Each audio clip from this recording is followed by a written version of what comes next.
आज़ादी की लड़ाई में शायद ही कोई दूसरा उदाहरण होगा जहां एक क्रांतिकारी ब्रिटिश फौज से लड़ते हुए अपनी पत्नी और 5 बच्चों समेत बलिदान हो गया हो।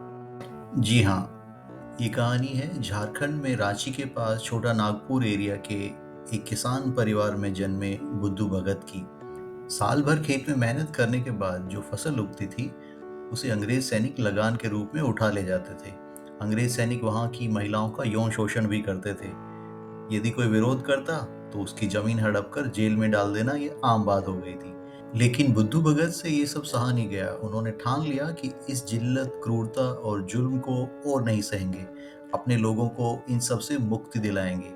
उन्होंने गांव-गांव जाकर लोगों को लड़ने के लिए प्रेरित किया और सैकड़ों युवाओं का एक संगठन तैयार किया। इस संगठन में उनको कुल्हाड़ी, तलवार और धनुष बाण चलाना सिखाया जाता था और गुरिल्ला युद्ध की ट्रेनिंग भी दी गई। अब जब भी अंग्रेज सैनिक उनके इलाके में आते थे तो गुरिल्ला नीति से उन पर हमला करने लगे। उन्होंने बहुत से अंग्रेजी सैनिकों को मौत के घाट उतार दिया।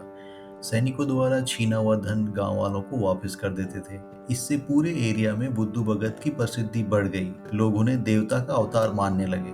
अंग्रेजों ने बुद्धू भगत को पकड़ने के लिए 1,000 रुपए का इनाम घोषित किया।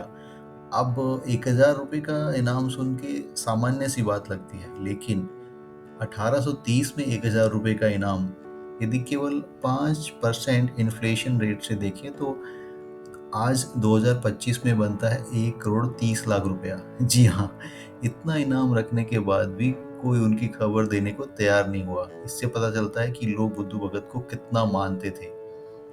बुद्धू भगत के डर से अंग्रेज अफसर झारखंड के छोटा नागपुर एरिया में जाने से भी डरने लगे थे।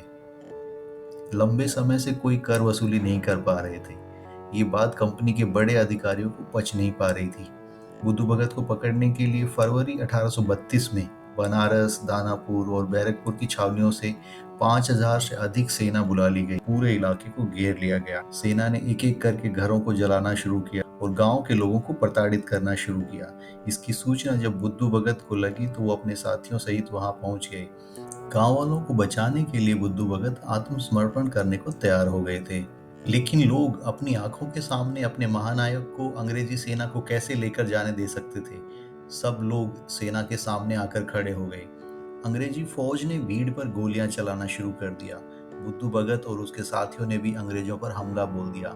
लेकिन तोप और बंदूकों के सामने कुल्हाड़ी, तलवार और तीर धनुष से आम जनता कब तक लड़ पाती।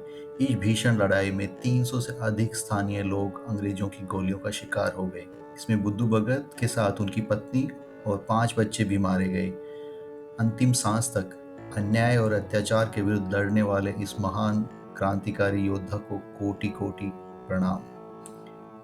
जरा सोचिए, उस समय यदि हर जिले में एक बुद्धू भगत जैसा क्रांतिकारी होता तो क्या भारत कभी गुलाम हो पाता।